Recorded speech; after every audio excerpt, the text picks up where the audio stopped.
Her parents sold her because she was infertile, until a lonely lumberjack took her for his children. The earth was still wet with snowmelt when Eliza Boone stepped barefoot onto the wooden platform. The mud clung to her ankles as if trying to hold her back, but she kept walking, one slow step after another, while the crowd of men gathered near the fence murmured, shifted. Some laughed low in their throats. The auction was held in a clearing behind the feed store, where the ground never fully dried in spring, and the smell of rot and old hay clung to the wind. Her mother hadn't said goodbye. Her father hadn't even looked back. They loaded her in the wagon that morning, handed her off like a parcel, and walked away before the auctioneer called the first price. She stood still, eyes low, arms crossed tight against her ribs. Her hands were cracked, her lips pale, her hair pulled back with a strip of torn apron, no shoes. The cloth around her feet was already soaked through, and her dress clung to her legs. The auctioneer didn't use her name. 17 white, quiet, he shouted. Good for chores. No man yet. Who'll give two? Someone whistled. Another shouted back, what's the point if she can't give seed? Someone else laughed. Eliza didn't move. She didn't blink. She only breathed slower. Merrick Shaw stood apart from the others, not by choice but by habit. He came for supplies, nails, a new bit for the plow, maybe flour if there was any left. But the moment he saw her, still and barefoot in the muck, he felt something shift in his chest. Not pity, not desire, just recognition. There was a silence in her that matched his own. When the auctioneer looked around, frustrated, Merrick raised 3 fingers. The crowd quieted for a moment. $3, the man confirmed. Sold. He didn't speak when she stepped down. He didn't help her. She climbed into the back of his wagon by herself, knees trembling from cold, and sat among sacks of feed and tools. He didn't look back. The reins snapped and they turned onto the long road out of town. They rode in silence for more than 2 hours. The road curved through the valley, over shallow creeks and stretches of meadow still brown from winter. Patches of purple flowers bloomed low between the rocks. Eliza didn't speak. She watched the trees pass, one after another, her fingers twitching around the edges of her shawl. Merrick kept his eyes forward, lips tight. He wasn't used to passengers. He wasn't used to people. His cabin lay deep past the timberline, past where most men dared to settle. They passed a church burned from the inside out, a schoolhouse boarded shut, the skeleton of a barn where blackbirds nested in the rafters. Still, no words. Not until the road narrowed into forest did Merrick glance back, just once, to make sure she was still there. By the time the horses slowed near the edge of his property, the sun had begun to dip behind the pine trees, casting long, sharp shadows over the moss and dirt. His cabin was small, square, built by hand with the help of another man long gone. The porch sagged slightly on one side. A clothesline hung between 2 trees with nothing on it. There was no gate, no garden, just stillness. 2 children peeked through the window when they arrived. A girl, no more than 6, with a braid falling over her shoulder, and a boy, maybe 9, holding a wooden spoon in one hand, like it might protect him. Eliza didn't look at them. She only climbed down from the wagon when Merrick dismounted and nodded toward the door. She followed him without question. Inside, the air smelled of firewood and salt. The room was warm, lit only by the flicker of a single lamp on the table. Merrick pointed toward the corner near the hearth. Eliza stepped into it, knees bending slowly as she crouched to the floor. He brought her a folded blanket and placed it beside her. She didn't touch it. He sat down in a chair near the fire, boots still on, hat in his lap. The children said nothing. They climbed the ladder to the loft and disappeared. Eliza curled on the floor with her back to the wall, eyes open, chest barely rising. She stayed that way long after the fire dimmed. Merrick didn't sleep. He watched the flames until they shrank into embers. Outside, branches tapped the window. Inside, the only sound was breathing. 2 children upstairs, 1 girl on the floor, and a man who'd forgotten how to speak. The second morning, the birds were louder than usual. Spring had pushed further into the valley overnight, and the trees outside the cabin had started to show a soft, almost invisible bloom, the kind that you wouldn't notice unless you were looking for it. Eliza wasn't looking for anything. She was already awake when the sun filtered through the gaps in the roof beams, already sitting upright on the floor near the fire that had long since died. Her hair was loose now, tangled against her cheek, her hands resting on her knees. She didn't stir when she heard Merrick's boots step across the porch outside, or when the door creaked open with a gust of damp morning air. He didn't look at her. He set an axe by the threshold and went back out into the mist. The children came down slowly from the loft. Amos first, 1 foot at a time, his eyes never leaving her. June followed behind him, holding a scrap of cloth like a doll. They didn't speak. She didn't either. Eliza waited until both had sat at the table before she stood up and crossed the room. She poured water from the metal basin into the pot, struck a match with a shaky hand, and began heating it over the fire. Her movements were slow but precise, the motions of someone who had done this 100 times for people who never said thank you. She didn't ask what they ate or where things were kept. She found what she needed, like she'd been here for years. The children watched her carefully, not afraid, not quite curious. Something in between, like animals studying another creature in the woods. When Merrick returned, his coat damp, shoulders dusted with pollen from the trees, he stood in the doorway and watched her too. Eliza didn't look up. She ladled water into tin cups and set them on the table. Then she returned to her corner without a word and sat down again. That was how it began. For 4 days, they didn't exchange a single sentence. Not one question, not one answer. Eliza woke before the others, swept the dirt floor with a broom that had lost half its bristles, stirred embers into life, boiled what little food they had, scrubbed the wooden bowls in cold water behind the cabin, wrung out the clothes Merrick left in a pile by the door. She didn't touch the children. She didn't ask them to help. But by the end of the 2nd day, June sat closer to her. By the end of the 3rd, Amos no longer avoided eye contact. There was a rhythm forming, slow and silent, like the thawing of something that had frozen too deep for too long. Merrick remained distant. He spent most of his daylight hours cutting wood or repairing the northern fence where wolves had dragged something through last month. He rarely ate with them. Most evenings he came in after they were asleep, hands stained, shoulders slumped, and sat at the edge of the bed he no longer used. Eliza heard him some nights, not crying, not speaking, just breathing, like someone remembering how. On the 5th day, she found an old shirt of his folded on her blanket. It was worn, soft at the seams. She didn't ask if it was meant for her. She put it on. When she went to wash clothes that morning by the stream, June followed her halfway. She didn't say anything, just stood on a rock, holding the doll cloth in her hands, and watched as Eliza scrubbed a shirt against a stone until her knuckles bled. The water was still cold, snow-fed, biting into her skin, but she didn't flinch. That evening, there was a piece of bread left beside her place by the hearth. No one claimed to have put it there. The silence between them had changed. Not gone, not broken, but shifted, softer. By the 7th day, the wind shifted westward and brought the scent of green bark and dry hay, and something else too, something like warmth. The valley was still cold at night, but the sun now lingered longer against the mountains, softening the sky with amber instead of steel. Eliza had stopped keeping track of time the moment she was bought, but she knew the children had begun to. Amos no longer watched her like a stranger. He helped her carry kindling and didn't flinch when their hands touched over a log. He had a habit now of sitting close to her in the evenings, arms folded, pretending to be bored, yet always facing her direction. June spoke first. It was after supper, when Merrick had left for the barn without a word, as he did every evening. Eliza was sweeping the hearth, the broom barely holding itself together, when she heard the whisper behind her. "Eliza." She turned too quickly and startled the girl. But June didn't run. She stood there in her little boots, gripping her cloth doll, and repeated it again. "Eliza, you're not bad." Those were her exact words.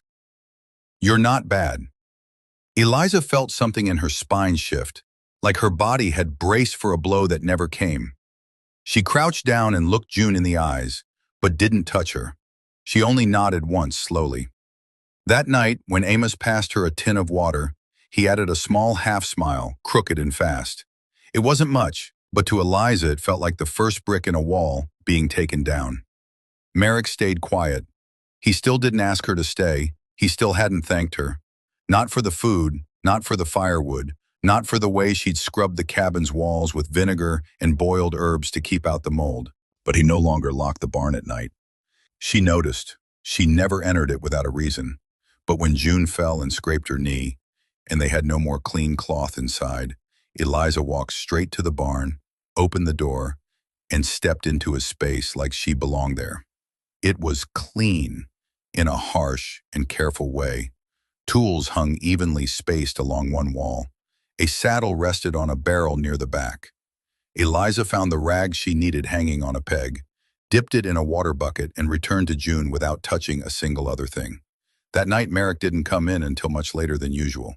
When he did, she was already curled under her blanket, June beside her, Amos in the loft. She was half asleep when she felt the air shift. She opened her eyes. Merrick stood above her. He didn't speak. He didn't crouch. He only looked at her. Her hair a mess, her arms curled around the girl she hadn't given birth to. And then he reached down, picked up the wool blanket that had slipped halfway off her, and laid it gently back across her shoulders. Then he walked away. Eliza didn't move. She didn't sleep for a long time after, because that moment, quieter than silence itself, told her something no words ever had. She had done nothing to earn it.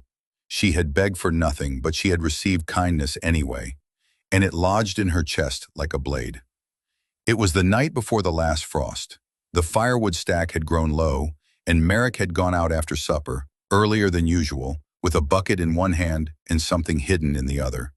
Eliza watched from the window, not meaning to. She didn't follow him, not right away. But the stillness inside the cabin pressed on her like wet cotton. And after June and Amos fell asleep, she stepped outside into the dark.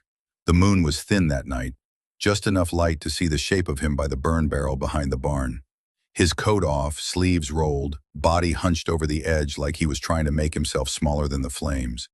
Eliza came closer without sound, feet light on the wet ground. And when she stopped behind a stack of crates, she saw what he was holding. It was a shawl, deep blue, embroidered with threads so fine they still shimmered despite the soot. Her first thought was that it belonged to June, but the child had nothing like that.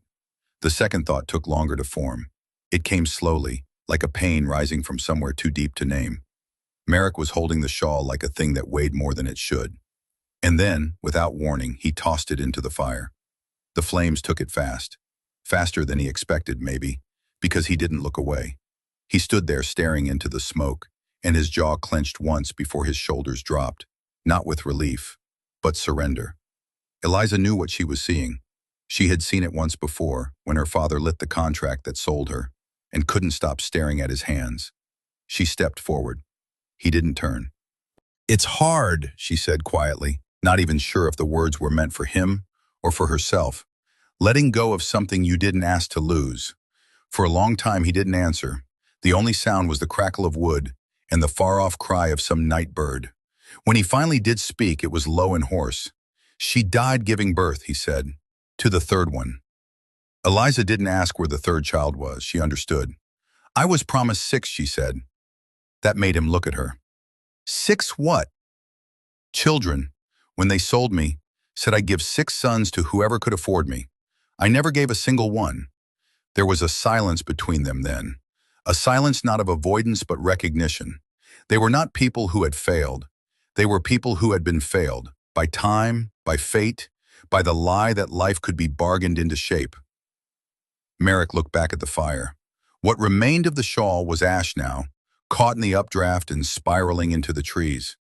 "You don't owe me anything," he said at last. "I know," she said, "but I want you to stay." He didn't say it like a demand. He said it like an invitation.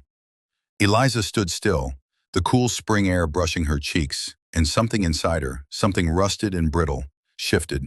Not because she was safe, but because she was finally seen. Back in the cabin, June murmured her name in her sleep, and Amos rolled onto his side without waking. Eliza stepped toward Merrick then, and without asking, without needing words, she stood beside him as the fire died down.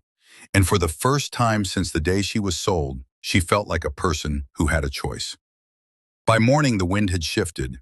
The air smelled of sage and river silt, and the sounds of birds returned to the cottonwoods above the ridge. Eliza woke not from fear, but from the sound of Merrick chopping wood again. Steady, careful swings that didn't echo like punishment, but rhythm. She stood at the door for a long time, watching him through the cracked frame, before stepping out with the bucket. He didn't speak, but when she set the bucket beside his boots, his hand brushed hers, not by accident. Just the edge of his palm against her knuckles, brief and dry and solid, enough to say more than any words could. She didn't pull away, neither did he. Inside, June and Amos were stirring. Their soft voices floated through the window, and Eliza smiled at the sound without realizing she was smiling. She bent to pick up kindling, but then stopped, because Merrick had stopped.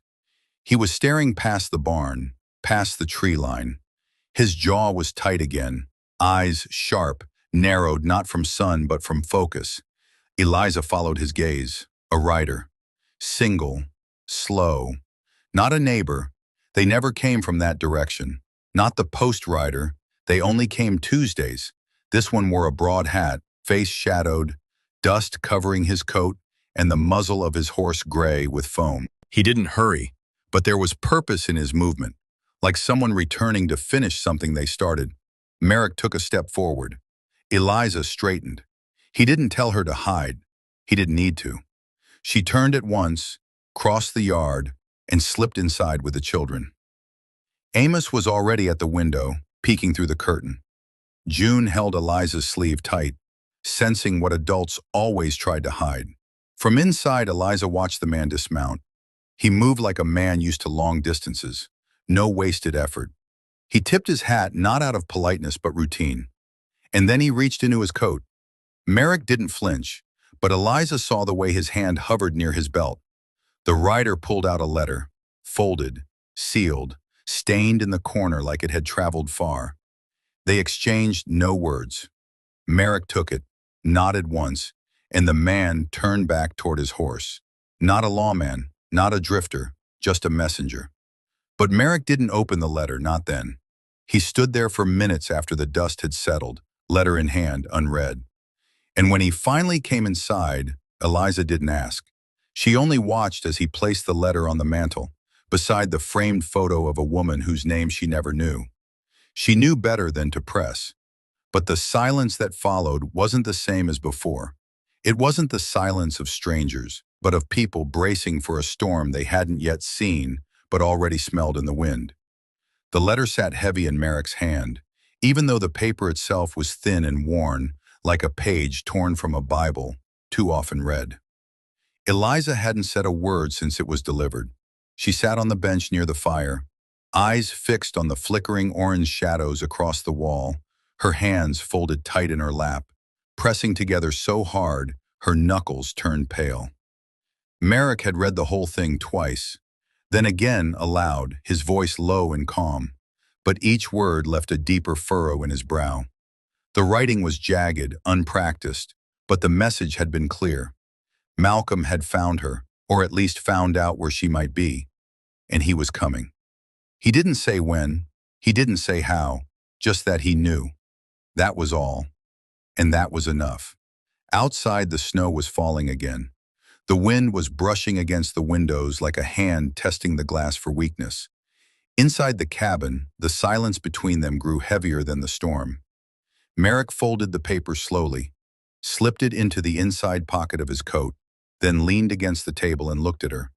He could see the fear swimming just beneath her stillness, and that was the part that cut deepest. She wasn't surprised. She'd been waiting for this day without saying it out loud. Maybe in her bones she knew her brother would never let her vanish completely, not when her name still meant shame to him, not when the girl he'd traded away for silence had gone and started living like she mattered. Merrick didn't ask what she wanted to do. He already knew the answer. She wasn't going to run again, and he wasn't going to let her face Malcolm alone. He stood slowly, reached for the shotgun he hadn't used since the winter before last, when a bear came down from the ridge and tore through the meat shed. He checked the barrel, loaded it, then leaned it gently near the door. She still hadn't spoken, but when he stepped closer and rested his hand on her shoulder, she tilted her head just slightly, leaned into his palm for half a second, then pulled back like it stung. But it didn't matter. He'd seen enough in that one movement to know she wouldn't break, not again. They didn't speak the rest of the night. They sat together in silence while the storm built around them, two shapes unmoving beneath the creak of timbers and the groan of wind, waiting for a past that refused to stay buried, to walk up the path and knock on the door. It was dusk again, and outside the little wooden cabin the pines swayed slow and tired, as if even the wind knew this place had borne enough. Inside, the lantern burned low. The air was quiet, warm, too quiet for a house that had just seen birth, blood, and breath become life. Eliza lay on the narrow bed, one arm curled protectively around the tiny body pressed against her chest. Her dress was torn, her forehead damp, and her voice barely a whisper when she spoke his name. Merrick, she had said hours ago when the pain had shattered and the child had cried for the first time. He's here. But Merrick had only nodded, sitting beside the door, silent. He hadn't said much all night. And then came the knock.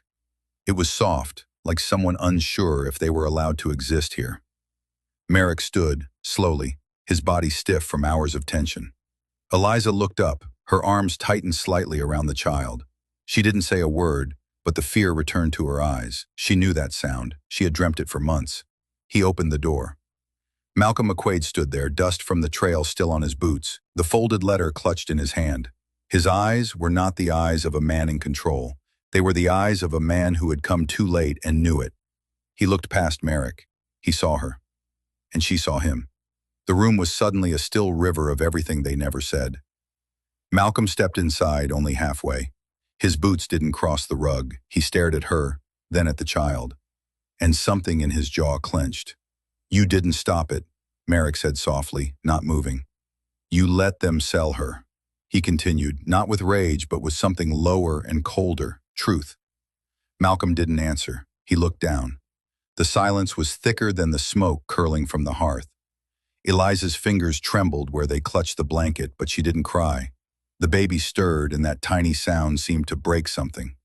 Malcolm took one step back, then another. He looked at her one more time, not with hatred, not with kindness, but with some fragile thing in between. "I didn't know where else to go," he said finally, so quiet the wind almost stole it. Then he turned and left. The door closed behind him with no slam, no echo, just the sound of an ending that had taken too long to arrive. Merrick didn't move. He stood by the door for what felt like hours. And Eliza, with her child sleeping softly against her, looked into the shadows and whispered, "He's gone." But not to the baby, to herself, and maybe to the part of her that still believed he'd come back one day. Out here in the wild frontier, a girl once sold for being barren found love in the quiet of a lumberjack's home. When her child's first cry echoed through the wooden walls, the wilderness itself seemed to forgive the past. Even in the harshest lands, life can bloom where no one believed it could. For more stories like this, subscribe and hit the bell.